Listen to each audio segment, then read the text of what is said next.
eat the chicken when it hasn't even been born. You wouldn't eat a liquid puppy, would you? If somebody came, if a girl came into the office tomorrow and said, "Good news, guys, I'm pregnant," you wouldn't go, "Fantastic, I'll get the frying pan."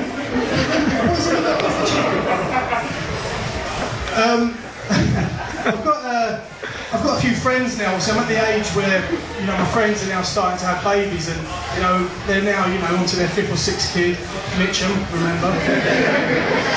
And it's funny, you go around and, you know, the kids kind of taking over their life, and you go around these cartoons all day, and you start watching cartoons as an adult completely different as you did as a child. I mean, for example, do you think that Betty and Wilma ever questioned what Fred and Barney were up to, having a gay old time?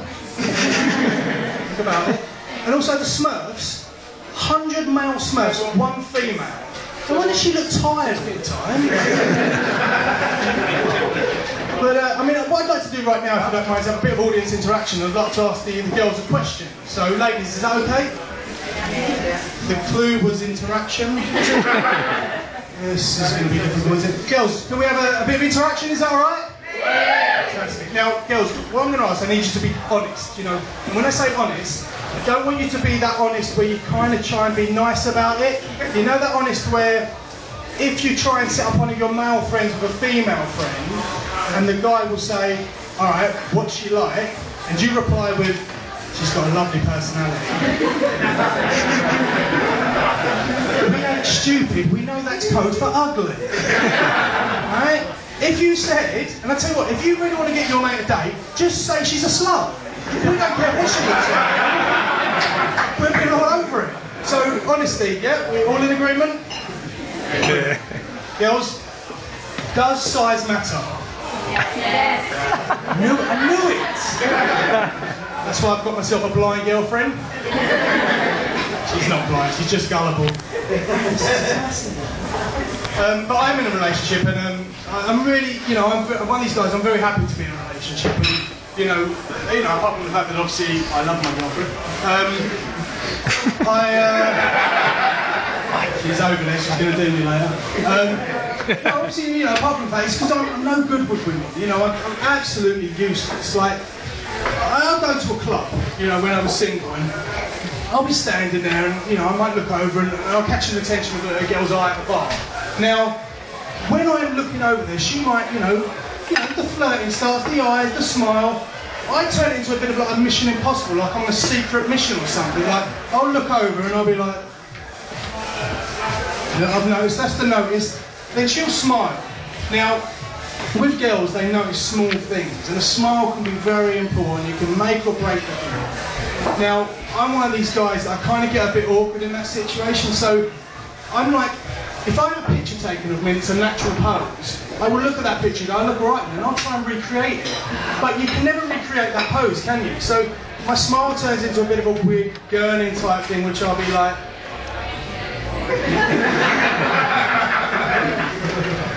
I'm only kidding, that's not my smile. It's my sex face. I'm coming! That's what my girlfriend's got to look forward to later. You can apologise, she's over there later, you know, feel sorry for her. But I'm really shit with girls, and the other thing I was really bad at as well was, if you're in a nightclub, obviously, you know, it's nice if a guy can move, isn't that right, ladies? You like a guy that can move. And, you know, I've got no rhythm whatsoever. I look like Frankenstein on acid when I hit the dance floor. You know, back in the day, I could go down to Inferno's in Clapham, Jason Donovan, Too Many Broken Hearts, dance remix, and it'd be fine. Everyone looks like a tit when they dance to Jason Donovan. And these days you go to a club and it's R&B. And now that's difficult, you know, you've got to look sexy when you dance to R&B. You know, it's even more difficult, the fact that I'm a white guy. You know, no white man should ever dance to R&B. Obviously, unless you're Michael Jackson, that's fine, but... you just shouldn't do it. And, you know, my problem is that, you know, you've had a few drinks and you get the song that hits you, and you think, yes, this is my moment. You've had too much, that's what's happened. And you kind of hit the dance floor, you know, you're bad enough when you can't dance as it is, but the unlucky thing with me is that I think when God was handing out rhythm, for some unknown reason, he could have just left me and just had no rhythm. But instead he said, "Oh, do you know what, I'm going to give him one move." just one move. And I don't know if when I'm was queuing up in the rhythm queue in heaven before he sent me down, that someone like Usher was in front of me. And then I got there and I was like, well, come on, God, bless me rhythm. And he was like, oh shit, I just gave it to Usher. I didn't realise there's only one that's here. And I thought, well, you can't send me down there with nothing. So he dipped into his rhythm bag, as he does, and he said, here, have this. Now, I tell you what, had I known then what I know now, I'd have punched him in his face. Because no good will ever come from this move on the dance floor. So the music starts, could be Jason Donovan's Too Many Broken Hearts, and I've had a few drinks and the moment takes me. And this is what happens. I want to have some of this. I can do the shit. Yes, what's your name? Just trying to tell me to drink. What are you doing?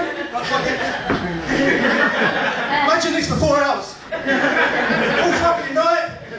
Really difficult when the slow song comes on. I don't know really what he was playing at, but don't help, it really don't help. But my problems with women don't end there. Like, I think because I was a bit of a late starter, and when I say late starter, I'm from Mitcham, so I didn't have sex at 12. I think I kind of, all my friends were having sex and I was getting really, confused and worried about it. So when I finally got to the situation where I could have sex, it kind of went wrong. When it happened was I just met this girl on a school trip, and I was at school at the time. It wasn't like last week, right? That would be weird. I'm not coming out here, choose strange to out myself as a pedo. Maybe they'll feel pity for me. No, that's not what's happening. So I meet this girl on a school trip, and she's from Birmingham. So we come back from the trip and we stay in contact, and about 6 months later she calls me up and she says, look, my folks have gone away, do you fancy coming down? Yes, of course I do. So I shot up to Birmingham quicker than anyone in London's ever wanted to get to Birmingham in their fucking life. I get there and as I see her, I've got this in my mind, I've got to play it cool, I've got to say the right things, I've got to make the right moves. So I move in for the kiss. And as I pull away, I think I say something. Say something that she's going to remember this moment. I could have said, I've waited 6 months to do that. Would have been a little bit cheesy, probably a bit better than what I ended up saying. I pulled away, I looked her in the eyes, and I said, that's how this London bad boy does it. I think she must have been hard of hearing because, it carried on. So, we're ripping each other's clothes up, we're running up to the bedroom. I'm thinking, this is it, go on son, get in there. This is it, up the stairs, ripping each other's clothes up, barge through the door, onto the bed, this is it. Come on, this is it, this is it. Oh fuck, this is it. Oh God. And I have what every man in here will know, I had stage fright. Completely lost it, panicked. So I thought, right, go and gather your thoughts. So I make up an excuse and I say to her, I've got to go to the toilet, I'll be back. I get into the bathroom and I'm trying to convince my penis this is a good thing. But, I don't know how long I'm in there for, because eventually a knock comes at the door and she says, everything okay in there? I'm like, yeah, I'm fine, darling, I'm fine. She goes, if you need any more toilet paper, it's in the cupboard. I thought, brilliant, this couldn't get any more unsexy. She now thinks I'm having a shit. So I tell myself, Steve, you've got to get back out there. You can't let this happen. So I come up with the great idea that I'm going to put the condom on before I go back out there. Now, I don't know if anyone in this room has ever tried rolling a condom down a non-erect penis before. It's kind of like putting it out on a little guy that's got no arms. You don't fucking put it on! So eventually I get it on and I burst back into the bedroom and I'm standing there and I look down. The penis looks like it's about to attend a KKK meeting. Either that or Papa Smurf's about to commit armed robbery. And I leap onto the bed. And I'm going for it, and I'm trying to get in there, and I'm trying my best. At one point, the helmet slipped in, so that counts. That counts. She didn't feel it, but that counts. And I tell you what, to this very day, I still maintain I lost my virginity that night. Ladies and gentlemen, you've been a great audience. Thank you.